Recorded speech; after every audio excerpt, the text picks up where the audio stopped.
நாலாம் உடைச்சா பாஜக வளர முடியாது. பாஜக சவாரி பண்ணுறது ஒரு குதிரை வேணும். அது நல்ல புஷ்டியான குதிரை தான் நல்ல தூக்கிட்டு போக முடியும்.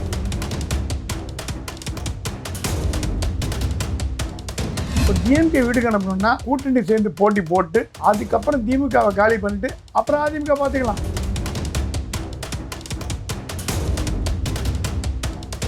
இந்த கூட்டணி விவகாரங்கள்லாம் பேசுறது மத்திய பாஜக தான். தமிழ்நாடு பாஜகவுக்கு எந்த ஒரு ரைட் இருக்கிறதா எனக்கு தெரியல.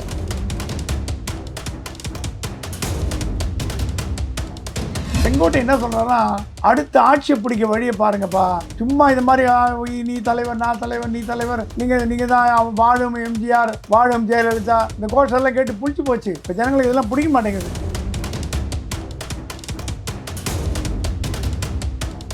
பிஜேபியோட ஆசையோட செயல்படுறாரு நான் ஒத்துப்பேனே தவிர பிஜேபி சொல்லி செயல்படுற அளவுக்கு செங்கோட்டையன் வந்து வீக்கான தலைவர் இல்லை. ஏன்னா கொங்கு மண்டலத்தில் முக்கியமான தலைவர்.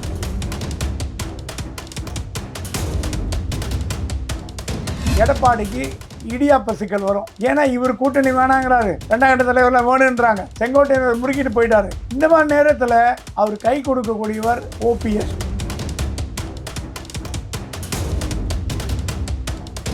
ஊழலில் சிக்கிய முன்னாள் அமைச்சர்கள் பாரதிய ஜனதாவோட கூட்டு வேணும்னு சொல்றாங்க.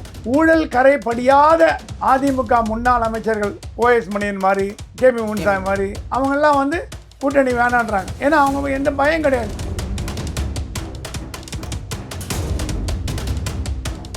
அப்படி பார்த்தீங்கன்னா அரண்டவன் கண்ணுக்கு இருண்டதெல்லாம் பெயின்ற மாதிரி எல்லாரும் பார்த்து எடப்பாடி பயந்தாருன்னா என்னங்க பண்ண முடியும்? முதலமைச்சர் பதவிக்கு ஆசைப்படுறவங்கன்னு எல்லாரும் பார்த்து பயந்தீங்கன்னா அப்புறம் there is no end to it.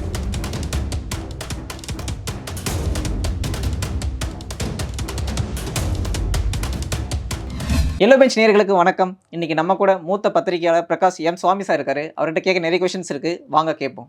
வணக்கம் சார். வணக்கம். எப்படி இருக்கீங்க சார்? நல்லா இருக்கு, தேங்க்யூ. சரி, நீங்கள் சட்டசபை பார்த்தீங்களா? ஓபிஎஸும் இபிஎஸும் சேருவாங்களா இல்லை ஓபிஎஸ் வந்து இபிஎஸ் ஆதரிச்சு பேசுறாரு? என்ன நடக்குது சார் ஏடிஎம்கேக்குள்ள? ஓபிஎஸ் பச்சை கொடி காமிச்சிட்டாரு. இனிமேல் நமக்குள்ள சமாதானம், சண்டை வேண்டாம். எப்பவுமே இபிஎஸ் வந்து ஓபிஎஸ் எதிர்க்கிற மாதிரி ஓபிஎஸ் வந்து இபிஎஸ் எதிர்க்கல. நீங்கள் நல்ல வரலாறை பார்த்தீங்கன்னா என்னதான் சண்டை வந்தால் கூட ஓபிஎஸ் வந்து இபிஎஸ்ஸை வந்து தாழ்த்தி பேசியோ திட்டி பேசியோ பொதுவாக ஒற்றுமை ஒன்றுன்னு கேட்பார், கட்சி ஒன்றாகணும்னு சொல்லுவாரே தவிர அவரை தனி மனித தாக்குதல் பண்ண மாட்டார். ஆமாம் சார். இபிஎஸ் பண்ணுற அளவுக்கு ஓபிஎஸ் பண்ண மாட்டார். இது என்ன காட்டுறதுன்னா, ஒரு பக்கம் பார்த்தீங்கன்னா செங்கோட்டையன் பக்கம் பிச்சுட்டு போகிறாரு, ஒரு பக்கம் பார்த்தீங்கன்னா ஓபிஎஸ் வந்து பச்சை கொடி காட்டுறாரு. இது என்ன போயிட்டுருக்குன்னா, அதிமுகவில் வந்து இப்போ வந்து ஒரு உள்கட்சி விவகாரம் பூதாகாரமாக வெளியில் வரைச்சிருக்கு. ஸ்டாலின் கூட எனக்கு சட்டசபையில் சொன்னார், உங்கள் உள்கட்சி சண்டையை மறைக்கிறதுக்கு தான் நீங்கள் வந்து இந்த மாதிரி சபாநாயகர் வீர நம்பிக்கையில்லா தீர்மானம் கொண்டு வந்தீங்கன்னு கேட்டார். நல்ல ஒரு பாயிண்ட்டை பிடிச்சார். இது என்ன விஷயம்னா, அதிமுகவில் பதவியில் இருக்கும்போது தான் எப்பவுமே சண்டை வரும்.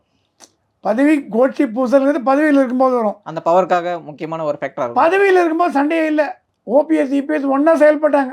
ஒருங்கிணைப்பாளர், இணை ஒருங்கிணைப்பாளர், முதலமைச்சர், துணை முதலமைச்சர், ரெண்டு பேரும் ரெட்டை மாட்டு வண்டி மாதிரி நல்லா போச்சு. இந்த பதவி போனப்புறம் அந்த சண்டை இருக்குது பாருங்கள், அதுதான் ஊர் சிரிக்குது. அந்த சண்டையை அவாய்ட் பண்ண தான் ஓபிஎஸ் என்ன பண்ணுறாரு, இன்றைக்கி ஒரு ஆதரித்து பேசுகிறேன். இட்ஸ் குட் பிகினிங் சொல்லுவோம் நம்ம. சார், இப்போ ஓபிஎஸ் எடுத்துக்கிட்டால் அவர் வந்து அதிகமாக வந்து அமைதியாக தான் இருந்திருக்காரு. அப்படி இபிஎஸ்ஸை பார்க்கும்போது நீங்கள் ஒரு துரோகி அந்த மாதிரிலாம் ஒரு வேர்டை யூஸ் பண்ணுறாருல்ல, அப்போது சண்டை வந்து ஒருத்தர் தான் சமாதானத்துக்கு தயாராக இருக்காரு, இன்னொருத்தர் வந்து சமாதானமாக இல்லையே. இல்லை, இது பிகினிங். இப்போ எப்பவுமே ரெண்டு பக்கமும் முறைச்சிருந்தாங்கன்னா யாராவது ஒருத்தர் விட்டு கொடுக்கணும். இப்போ இபிஎஸ் விட்டு கொடுக்காமல் இருக்கார். இப்போ கூட ஓபிஎஸ் விட்டு கொடுக்கறதுனால என்ன ஆகும் தெரியுமா உங்களுக்கு? மக்கள் மத்தியில் அவருக்கு பாப்புலர் ஆகும். ஏப்பா ஓபிஎஸ் இவ்வளோ தூரம் இறங்கி வந்துட்டார்ப்பா, இபிஎஸ் இறங்கி வர மாட்டேங்கிறாரே அப்படின்ற ஒரு எண்ணம் மக்கள் மத்தியிலையும் அதிமுக தொண்டர்கள் மத்தியிலையும் வரும். இப்போ ஓபிஎஸ் என்ன சொல்கிறாரு, தொண்டர்கள் என் பக்கங்கிறார். உண்மையாக போய் நமக்கு தெரியாது. ஆனால் இந்த ஒரு செய்கையினால் அவர் என்ன நிரூபிக்கிறாருன்னா, எனக்கும் இபிஎஸ்க்கு சண்டை கிடையாதுங்க, ஏதோ ஒரு சின்ன மிஸ் அண்டர்ஸ்டாண்டிங், அதெல்லாம் சரி பண்ணிக்கலாம், சமாதானம் பண்ணிக்கலாம் அப்படின்றத வந்து சொல்லாமல் சொல்கிற காட்டுற பிரகாரம் தான் இந்த மாதிரி ஒரு நடவடிக்கை இறங்கியிருக்கார். இது கட்சி தொண்டர்களிடையே நான் 2-3 தலைவர்கிட்ட பேசினேன் இப்போ ஒரு வரத்துக்கு முன்னாடி. அவங்க சொன்னாங்க, சார் நல்ல சிம்டம் சார், இது ஓபிஎஸ் இறங்கி வந்து நல்ல சிம்டம், இனிமேல் நாங்கள் எடப்பாடியை பணிய வைப்போம். எடப்பாடி என்பது ஒரு தனி மனிதர் இல்லை, அவர் பின்னாடி ஒரு பெரிய இயக்கம் ஒரு தங்கமணி, வேலுமணி, விஜயபாஸ்கர், ஓஎஸ் மணி எல்லாம் இருக்காங்க. இவங்கெல்லாம் போய் ஐயா நீங்கள் இந்த மாதிரி இறங்கி வந்துட்டாரு, இனிமேல் நீங்கள் வந்து பிடிவாதம் பிடிக்கலாமா, கொஞ்சம் விட்டு பிடிங்க அப்படின்னு சொல்கிற அளவுக்கு ஒரு வரும் அப்படின்னு நினைக்கிறாங்க. இதில் என்ன ஒரு ஃபேக்டர் நம்ம பார்க்கணுன்னா, இபிஎஸ்க்கு வந்து ஒரே கொள்கை, முதலமைச்சர் பதவி போயிட போகிறதுன்னு பயப்படுறாரு. வேறு அவருக்கு எந்த பயமும் கிடையாது. அவருக்கு ஓபிஎஸ்ஸை கண்டு பயம் கிடையாது, செங்கோட்டையை கண்டு பயம் கிடையாது, சசிகலா கண்டு பயம் கிடையாது, டிடிவி தினகரன் கண்டு பயம் கிடையாது. அவருக்கு உண்மையாக அவர் அந்த ஆளை தாண்டி போயிட்டார், அந்த ஸ்டேஜ் தாண்டி போயிட்டார். இப்போ அவருக்கு ஒரே கவலை என்னென்னா, நம்ம முதலமைச்சர் சீட்டுக்கு போட்டியாக வந்துட்டாங்கன்னா என்ன பண்ணுறது அப்படிங்கிற கவலை. அதுக்கு தான் இவர் 2ஆம் கட்ட தலைவர் சொன்னாங்களா, சார் நான் உங்களுக்கு கேரண்டி கொடுக்குறோம், இவங்க யாரும் உங்களுக்கு போட்டியாக வரமாட்டாங்க, நீங்கள் தான் அடுத்த முதலமைச்சர், அதுக்கு உண்டான வழியை நாங்கள் பண்ணித்தரோம், ஆனால் கட்சியை ஒன்று சேர்க்கறதுக்கான வழி பண்ணுங்கள், பிரிந்தவர்கள்லாம் ஒன்றா கூடி திருப்பி பழைய மாதிரி ஒரு வலிமையான ஒரு அதிமுக உருவாக்கணும் அப்படிங்கிற ஆசை. எம்ஜிஆர் ஜெயலலிதா காலத்தில் இருந்த மாதிரி திருப்பி மறுபடியும் அதிமுகவில் சண்டைங்கிறது ஒன்றும் புதுசு இல்லைங்க. ஜானகி, ஜெயலலிதா அந்த காலத்தில் சண்டை இருந்தது. அப்புறம் திருப்பி பண்ருட்டி ராமச்சந்திரன், இது மாதிரி நிறைய போயிட்டு எஸ்டிஎஸ் எம்ஜிஆர் எதிர்த்தே போராடினார். தெரியுமா, எவ்வளோ பேருக்கு தெரியும்னு தெரியாது. எஸ்டி சோமசுந்தரம் எம்ஜிஆர் எதிர்த்து போராடினார். எம்ஜிஆர் எதிர்க்கு யாராவது தைரியம் இருக்குமா? அவ்வளோ தைரியசாலி. அதனால் இதெல்லாம் கட்சியில் வந்து சகஜம். ஆனால் இது வந்து ஒரு நல்ல ஒரு சிக்னல், ஓபிஎஸ் கொடுத்தது ஒரு நல்ல சிக்னல். நான் ஒற்றுமைக்கு தயார், நான் பச்சை கொடி காட்டுறேன், நீங்கள் இறங்கி வாங்க, நான் உங்க கூட வரேன் அப்படிங்கிறதுக்கான ஒரு நோக்கமே இது. இது தொண்டர்கள் வரவேற்கிறாங்களா? கண்டிப்பாக வரவேற்கிறாங்க. 2ஆம் கட்ட தலைவர் நான் பேசின வரைக்கும் எல்லோரும் சொல்கிறாங்க, ஆமாம் சார் நல்ல மூவ், இது நல்ல டெவலப்மெண்ட்டு, கல்லும் கரையும் அப்படின்னு சொல்லுவாங்க, ஒரு தமிழில் பழமொழி உண்டு. அந்த மாதிரி கொஞ்சம் கொஞ்சமாக எடப்பாடியோட இதயத்தை கரைக்கிறதுக்கு இதெல்லாம் உதவுன்னு நான் நம்புகிறேன். சார், அத்திக்கடவு அவிநாசி திட்டத்துலேருந்து அந்த இடத்துல ஸ்டார்ட் ஆன பிரச்சனை இப்போ வந்து செங்கோட்டையனுக்கும் இப்போ வந்து இபிஎஸ் அவருக்கும் ஒரு பிரச்சனையாக பூகம்பமாக இப்போ வந்து ரீசெண்டாக வெடிச்சிருக்கு. அப்படின்னும் போது இது வந்து கட்சிக்கு எந்த அளவுக்கு பாதிப்பை ஏற்படுத்தும்? செங்கோட்டையன் என்ன சொல்கிறாரு, எனக்கு தர வேண்டிய மரியாதையை தரலைங்கிறார். செங்கோட்டையன் வந்து எம்ஜிஆரால் கண்டெடுக்கப்பட்ட அரசியல்வாதிங்க. ஓபிஎஸ் இபிஎஸ்க்குலாம் முன்னோடி. அவர் சீனியர், இப்போ இருக்கிறதுலே அவர் தான் சீனியர் மோஸ்ட். ஏடிஎம்கேல சீனியர் மோஸ்ட் யாருன்னு கேட்டிங்கன்னா நான் சொல்லுவேன் வந்து கண்டிப்பாக இவரை விட்ட வேறு சீனியரே கிடையாது. செங்கோட்டையன் தான் சீனியர் மோஸ்ட். எம்ஜிஆர் 1972 பொதுக்குழு கூட்டத்துக்கு எம்ஜிஆர் உத்தரவு கொடுத்தவர் செங்கோட்டையன். அப்போல்லாம் எடப்பாடி வந்து ஒரு கிளை செயலாளராக கூட இருக்க வாய்ப்பு இல்லை. இபிஎஸ் ஏதோ ஓபிஎஸ் இருந்திருப்பார், அந்த மாதிரி லெவல். அப்படிப்பட்டவரை வந்து நீங்கள் ஓரம் கட்டினீங்கன்னா அவர் கோவம் வருது. அது இல்லாமல் செங்கோட்டை என்ன சொல்கிறாருன்னா, அடுத்த ஆட்சியை பிடிக்க வழியை பாருங்கப்பா, சும்மா இது மாதிரி நீ தலைவர், நான் தலைவர், நீ தலைவர், நீங்கள் தான் வாழும் எம்ஜிஆர், வாழும் ஜெயலலிதா, இந்த கோஷெல்லாம் கேட்டு புளிச்சு போச்சு. இப்போ ஜனங்களுக்கு இதெல்லாம் பிடிக்க மாட்டேங்குது. இப்போ ப்ராக்டிக்கலாக இருங்க. எம்ஜிஆர் ஜெயலலிதாவோட சகாப்தம் முடிஞ்சு போச்சு. இனிமேல் இன்னொரு எம்ஜிஆர், இன்னொரு ஜெயலலிதா வர்றது கஷ்டம். ஆகவே இருக்கிற தலைமையை வச்சு நம்ம காப்பாற்றணுமே தவிர திருப்பி எம்ஜிஆர் ஜெயலலிதா வாழும் ஜெயலலிதான்னு சொல்கிறது நிறைய இல்லை. பி ப்ராக்டிக்கல் அப்படிங்கிறது செங்கோட்டையனோட அணுகுமுறை. செங்கோட்டையன் இப்போ ஒரு ரீசெண்டான ஒரு மேடையில் பேசும்போது முக்கியமான விஷயம் என்ன பேசினாரா, மோடியை ரொம்ப புகழ்ந்து பேசினார். அதனால் இது வந்து பிஜேபியோட அழுத்தத்தின் பேரில் தான் இப்படி செயல்படுறாருன்னு ஒரு விமர்சனம் இருக்குது. அது எப்படின்னு நீங்கள் பார்க்குறீங்க? பிஜேபியோட ஆசையோட செயல்படுறாருன்னு நான் ஒத்துப்பேனே தவிர பிஜேபி சொல்லி செயல்படுற அளவுக்கு செங்கோட்டையன் வந்து வீக்கான தலைவர் இல்லை. ஏன்னா கொங்கு மண்டலத்தில் முக்கியமான தலைவர். அவர் என்ன பிரச்சனை முதல்லன்னா, செங்கோட்டையனை கேட்காம அவருடைய தொகுதியில் 2-3 கட்சி பொறுப்பாளர்களை நியமிச்சிட்டார். அது அந்த மாதிரி படிப்போம். இப்போ ஒருத்தருக்கு ஒரு தொகுதி இருக்குது. தங்கமணிக்கு ஒரு தொகுதி, வேலுமணிக்கு ஒரு தொகுதி. தங்கமணிக்கு வந்து நாமக்கல், வேலுமணிக்கு வந்து தொண்டாமுத்தூர். அந்தந்த தொகுதி குறுநில மன்னர்கள் மாதிரி இருக்காங்க. அந்த தொகுதியில் யாரை போட்டாலும் வேலுமணி கூப்பிட்டு என்னங்க இவரை போடலாமான்னு கேட்டு போடுங்கன்னு அப்புறம் தான் போடுவாங்க. தங்கமணி அந்த மாதிரி நாமக்கல்ல யாரை போடலான்னு கேட்டு போடுவாங்க. ஏன் இவரோட தொகுதியில் மட்டும் இவர் கேட்காம போடலன்னு கோவம் வந்தது அவருக்கு. நியாயமான கோவம். ஏன்னா அவர் ஒரு முக்கியமான தலைவர் இல்லையா? அந்த கோவத்தின் வெளிப்பாடு தான் இந்த உரசல், முரசல், முட்டல், மோதல் இதெல்லாம் வந்தது. அவர் மோடியை பாராட்டுறதுக்கு காரணமே என்னன்னா, கூட்டணி வேணும்னு செங்கோட்டையன் விரும்புகிறார். செங்கோட்டையன் மட்டும் விரும்பலை, அதிமுக 2ஆம் கட்ட தலைவர் பல பேர் விரும்புகிறாங்க. ஆனால் செங்கோட்டையன் அளவுக்கு தைரியமாக சொல்கிற அளவுக்கு அவன் இன்னும் வரல. வரத்துக்கு வாய்ப்பு உண்டு. ஏப்ரல் மேலே வந்துடுவான் வெளியில். எனக்கு தெரிஞ்சு 2ஆம் கட்ட தலைவர்லாம் ஓப்பனாக இப்போ ரெடியாக பேசுகிறது தயாராகிட்டாங்க. இப்போது கூட்டணி வேண்டும் அப்படின்னு சொல்கிறது தயாராகிட்டாங்கன்னா அப்போ தான் எடப்பாடிக்கு இடியாப்ப சிக்கல் வரும். ஏன்னா இவர் கூட்டணி வேணாங்கிறாரு, ரெண்டாம் கட்ட தலைவர்லாம் வேணுன்றாங்க. செங்கோட்டையன் முறுக்கிட்டு போயிட்டாரு. இந்த மாதிரி நேரத்தில் அவர் கை கொடுக்கக்கூடியவர் ஓபிஎஸ் அப்படின்ற ஒரு நிலைமை வரத்துக்குன்னு நான் நம்புகிறேன். ஏன்னா ஓபிஎஸ் கை கொடுத்தாதான் எடப்பாடியால் சமாளிக்க முடியும் இந்த உட்கட்சி பிரச்சனையை தாங்கிறதுக்கு. இல்லைன்னா உட்கட்சி பிரச்சனை கைமீறி போச்சுன்னா அது அதிமுக காவு வாங்கிடும்னு நம்ம சொல்ல, அவங்க கட்சிக்காரங்களே சொல்கிறாங்க. ஸோ இப்போ இபிஎஸ் எடுத்துக்கிட்டால் அவர் ஒரு கட்சி தலைவராக இருக்கார், அப்போ பொதுச் செயலாளராக இருக்கார். அப்படின்னும் போது தன்னுடைய பொசிஷனுக்கு யாரும் வந்து ஃபைட்டாக வரமாட்டாங்கன்ற ஒரு நம்பிக்கை அவருக்கு இருந்தால் தானே மற்றவங்கள அவர் சேர்த்துக்குவார். அவருக்கு வந்து அந்த நம்பிக்கை கிடையாது. ஆளுமை வந்து பழைய இப்போ வந்து ஜெயலலிதா மாதிரியான ஆளுமை கிடையாது. அதனால தான் அவர் வந்து தனக்கு அடுத்த தலைவர்களை வந்து தன்னோட பொசிஷனுக்கு ஈக்குவலாக அவங்க வைக்கிறதுக்கு பயப்படுறாரு அப்படின்றாங்க. ஏங்க 4 ஆண்டுகள் உங்களை முதலமைச்சராக இருக்க அனுமதிச்சாங்களே, எப்படி அனுமதிச்சாங்க? அதில் பவர்னு ஒரு ஃபேக்டர் இருக்குது சார். அவங்க இல்லை, அப்போ அனுமதிச்சது பிஜேபி. அவங்க நினச்சிருந்தாங்கன்னா 2வது மாதமே தூக்கி போட்டு பிஜேபி கவர்மெண்ட் போட்டுருக்க முடியும். அமித்ஷா சொன்னால் அந்த மாதிரி பண்ணக்கூடாது, தப்பு, மகாராஷ்டிராவில் அந்த வேலை ஆகும், தமிழ்நாட்டில் அந்த வேலை ஆகாது அப்படின்னு சொல்லிட்டு எடப்பாடி கண்டினியூ பண்ண வச்சார். ஓபிஎஸ்ஸுமே வந்து முதலமைச்சர் பதவி நாற்காலி ஆசைப்படலை. துணை முதலமைச்சராக இருந்தார், அவருக்குண்டு அவர் வேலையை பார்த்துட்டு இருந்தார். தவிர முதலமைச்சர் நாற்காலிக்கு போட்டியே ஆட்சியில் இருக்கும்போது இல்லை. எனக்கு தெரிஞ்சு செங்கோட்டையனோட சீனியர் யாருங்க? செங்கோட்டையன் அம்மா மந்திரி பதவி கொடுக்கல, ஏதோ ஒரு பல கோபத்தினால. அப்புறம் எடப்பாடி கொடுத்தாரு. சார் மக்கள் கூட செங்கோட்டையன் தான் அடுத்த முதலமைச்சர் ஆகுவான்னு எல்லாம் எதிர்பார்த்துட்டு இருந்தாங்க. இல்லை, எதிர்பார்த்துருந்தாங்க. கூவத்தூரில் சசிகலா ஐடென்டிஃபை பண்ண முதல் நேம் செங்கோட்டையன். ஆனால் செங்கோட்டையனால் சில டிமாண்ட்ஸை ஃபுல்ஃபில் பண்ண முடியல. எடப்பாடி அந்த டிமாண்ட்ஸை ஃபுல்ஃபில் பண்ணிட்டார். உடனே அந்த போஸ்ட் அவர் கிடச்சாச்சு. அதே நேரத்தில் சசிகலா சொன்னாங்களா செங்கோட்டையன் மந்திரி பதவி கொடுக்கணுங்க, அவர் விட முடியாது, கட்சியில் சீனியர். அந்த வயதில் பார்த்தீங்கன்னா சசிகலா நியாயமாக செயல்பட்டிருக்காங்க. செங்கோட்டையன் விடக்கூடாதுங்க, அம்மா விட்டாங்க, அது வேறு விஷயம். அம்மா இல்லை, அவர் மந்திரி பதவி கொடுக்கணும்னு கொடுத்துட்டாங்க. ஆகவே இப்போ என்னென்னா, நீங்கள் கேட்ட கேள்வி ஓபிஎஸ்க்கு முதலமைச்சர் பதவி மீது ஆசை இல்லையான்னா, ப்ராக்டிக்கலாக பார்த்தீங்கன்னா ஆசை இல்லை. எல்லாருக்கும் ஆசை. அப்படி பார்த்தீங்கன்னா அதிமுகவுக்கு 2ஆம் கட்ட தலைவர் 3ஆம் கட்ட தலைவர் கூட முதலமைச்சர் ஆகணும்னு ஆசை இருக்கும். எது நடக்குமோ அதான் நடக்கும். ஓபிஎஸ் முடிவு பண்ணிட்டார், நமக்கு முதலமைச்சர் பதவி வரப்போகிறது இல்லை. சரி, துணை முதலமைச்சராக இருந்து கட்சியோட ஒருங்கிணைப்பாளராக இருந்து வழி நடத்திட்டு போகலாம். ஏன்னா அவர் முதலமைச்சராக இருந்தவர் தான், இருந்தாச்சு. அதனால் வந்து அவர் சொல்கிறாரா, எடப்பாடி முதலமைச்சராக இருந்து எனக்கு இன்னும் அப்ஜெக்ஷன் இல்லைங்க, கட்சி ஒன்றா சேர்த்து எல்லோரும் திருப்பி பழைய மாதிரி ஒன்றா இருக்கலாங்கிறாராம். செங்கோட்டையனும் வந்து முதலமைச்சர் பதவிக்கு ஆசைப்படுறதா எனக்கு தெரியல. வேலுமணி தங்கமணிலாம் அந்த எண்ணம் இருக்குதா எனக்கு தெரியல. அப்படி பார்த்தீங்கன்னா அரண்டவன் கண்ணுக்கு இருண்டதெல்லாம் பெயின்ற மாதிரி எல்லாரை பார்த்து எடப்பாடி பயந்தார்னா என்னங்க பண்ண முடியும்? முதலமைச்சர் பதவிக்கு ஆசைப்படுறவங்கன்னு எல்லாரையும் பார்த்து பயந்தீங்கன்னா அப்புறம் இன்னும் என் டு இட், அதுக்கு ஒரு முடிவே எல்லாம் போயிடுமே. ஸோ இவர் எல்லாரையும் அரவணைச்சின்னு போய் அந்த ஒரு ஆபத்து வராமல் தடுக்கணுமே தவிர எல்லாரையும் விரோதியாக நினச்சிங்கன்னா அந்த முதலமைச்சர் நாற்காலிக்கு கண்டிப்பாக போட்டி வரும் அப்படிங்கிறது என்னோட கருத்து.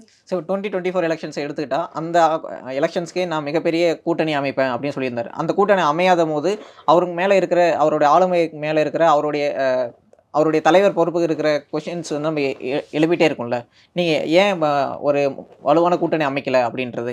கண்டிப்பாக போன தேர்தலில் பெரிய மாபெரும் தவறு பண்ணது வந்து எடப்பாடி பண்ண பெரிய தப்பு. கூட்டணி கதவை திறந்து வச்சுட்டு உட்காந்தாரு, யாருமே வரல. எஸ்டிபிஐ தவிர எந்த கட்சியுமே வரல.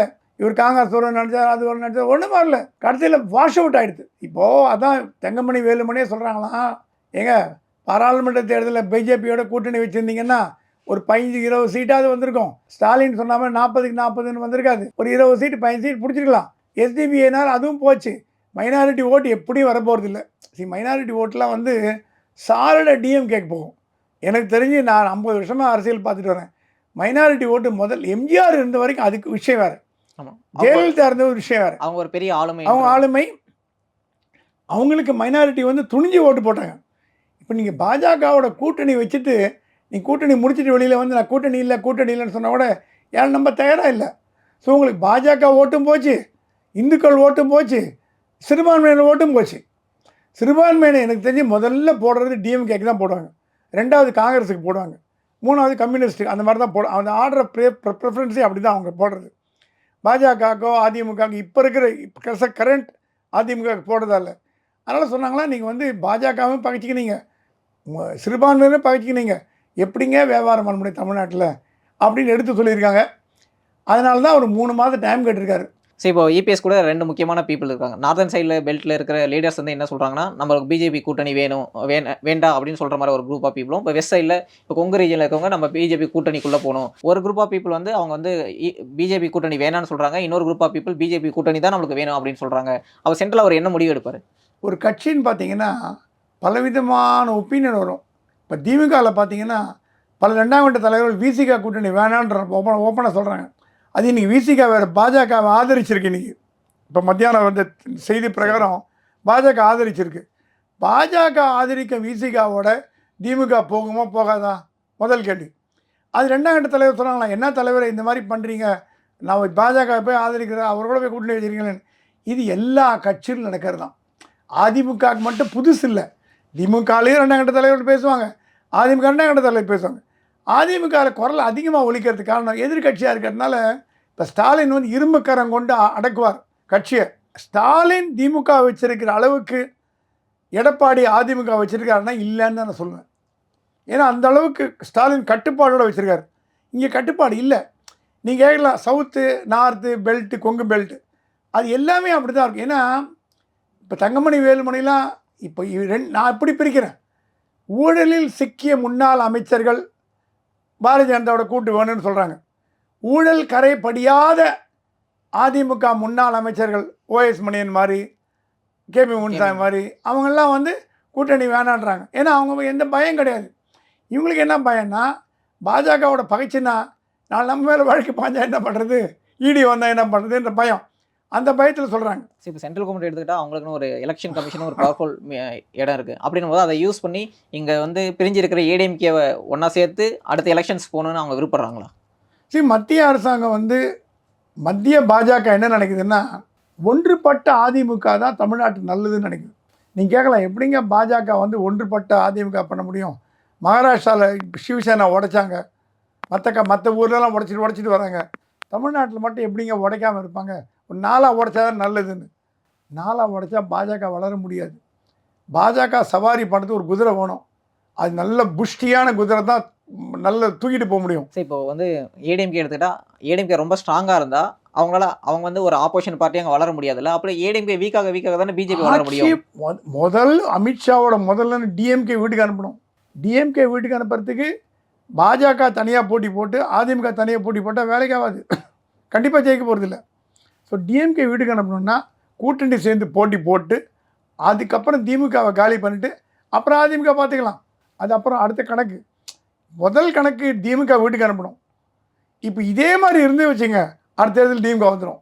சரி, இப்போது ஏடிஎம்கே பிஜேபி கூட்டணி எடுத்துக்கிட்டால் போன முறை ஒரு குறிப்பிட்ட நம்பர்ஸ் ஆஃப் சீட் பிஜேபி வாங்கியிருக்காங்க. அதுக்கு பின்னாடி வந்து 2024 தனியாக நின்று ஒரு 18% வாங்கியிருக்காங்க. அப்படின்னும் போது அவங்க சீட்டோட பேரை வந்து அதிகமாகும் போது ஏடிஎம்கே பிஜேபி கூட்டணி எப்படி சாத்தியமாகும்?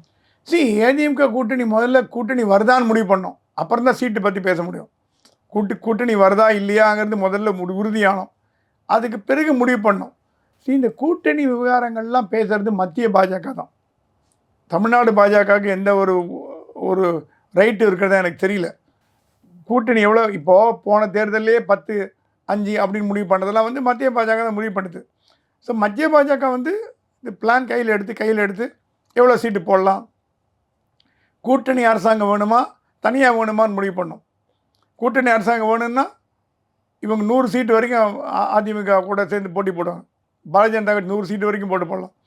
கூட்டணி வேணான்னு முடிவு பண்ணாங்கன்னா ஒரு 50-60 சீட்டு போட்டு போடலாம். It all depends on the attitude of the central government அந்த பிஜேபி. ஆனால் எனக்கு தெரிஞ்சு அடுத்த கூட்டணி வரத்துக்கு வாய்ப்பு உண்டு தமிழ்நாட்டில் தான் தோன்றுறது. ஏன்னா பாஜக ஆட்சியை பிடிக்கிறதையோ இல்லையோ கூட்டணி ஆட்சியாவது பிடிக்கணும்னு நினைக்குது.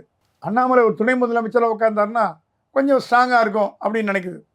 அந்த எண்ணத்தில் போகிறாங்களோன்னு எனக்கு தோணுது. சரி, இப்போ முக்கியமான ரெண்டு பர்சனாலிட்டிஸ் இருக்காங்கன்னா பிஜேபியில் வந்து அண்ணாமலை இருக்கார், இங்கே வந்து ஏடிஎம்கேல இபிஎஸ் இருக்கார். அப்போது கொஞ்ச நாளுக்கு முன்னாடி ரொம்ப மூர்க்கமான ஃபைட் இந்த 2 பர்சனுக்குள்ளேயும் நடக்குது. அப்போ வந்து பர்சனலாக கூட நிறைய வந்து ஒரு கமெண்ட்ஸ் இருந்துச்சு. அப்படின்னும் போது கீழே இருக்கிற தொண்டர்கள் எப்படி, இவங்க வந்து மேலே இருக்கிற தலைவர்கள் சேர்ந்தாலும் கீழே இருக்கிற தொண்டர்கள் எப்படி வேலை செய்வாங்க? தொண்டர்கள் மத்தியில் பெரிய ஒன்றும் வித்தியாசம் கிடையாதுங்க. மறப்போம் மன்னிப்போம் தான். தமிழ்நாடு அரசியலில் எல்லாம் சண்டை போட்டுப்பாங்க, சேர்ந்துப்பாங்க. ஒரே இடத்துல 4 இடத்துல கூட்டணி பேசுவாங்க. காலைல ஒரு இடத்துல பேசுவாங்க, மத்தியானம் இடத்துல பேசுவாங்க, ஈவினிங் ஒரு இடத்துல பேசுவாங்க, அப்புறம் ஒரு இடத்துல கழுத்து போடுவாங்க. இதெல்லாம் வந்து நம்ம பார்த்துட்டு இருக்கிறது தான் தமிழ்நாட்டு அரசியல். இதெல்லாம் வந்து புதுமை எதுவுமே கிடையாது. எல்லாமே நமக்கு வந்து பழகி போனது தான். காரசாரமாக அப்படி பார்த்தீங்கன்னா மாணிக்கம் தாகூர் டிஎம்கே திட்டுற மாதிரி எந்த காங்கிரஸ்காரனும் திட்ட மாட்டான். கூட்டணி தான் இருக்குது. விசிகே வந்து ஓப்பனாக பாஜகவை சப்போர்ட் பண்ணுறாரு. கூட்டணி இருக்குது. நாளைக்கு என்ன கூட்டணி வந்து டிஎம்கே வந்து விசிகேக்கு வேலை செய்யாதா, விசிகே டிஎம்கே வேலை செய்யாதா? எல்லாமே மனமாச்சரியங்களில் மறந்து சரி நீ கேட்கலாம் எப்படிங்க மனசை உறங்குன்னு. கட்சின்னு வந்துட்டா கொள்கை முக்கியம், தனி மனிதன் முக்கியம் இல்லை. பாஜக தொண்டன்னு நினைப்பான். அண்ணாமலையும் எடப்பாடி சண்டை போட்டாங்களா, போட்டு நமக்கு என்ன, நம்ம கட்சி ஆட்சிக்கு வரணும்ப்பா, ஓட்டு போடு, இந்த தேர்தலில் பண்ணு. அதிமுக நினைப்பான் எப்படி இருந்தால் நமக்கு என்ன, நம்ம கட்சி ஜெயிக்கணும். ஸோ அந்த மாதிரி ஒரு வெளிப்பாட்டில் போகிறதுனால இந்த தகராறெல்லாம் ரொம்ப நாளைக்கு நிற்காதுன்னு தோன்றுறது. ஸோ உங்கள் நேரத்தை ஒதுக்கி நிறைய கருத்துக்களை தெரிவித்தமைக்கு ரொம்ப ரொம்ப நன்றி சார். நன்றி. நன்றி.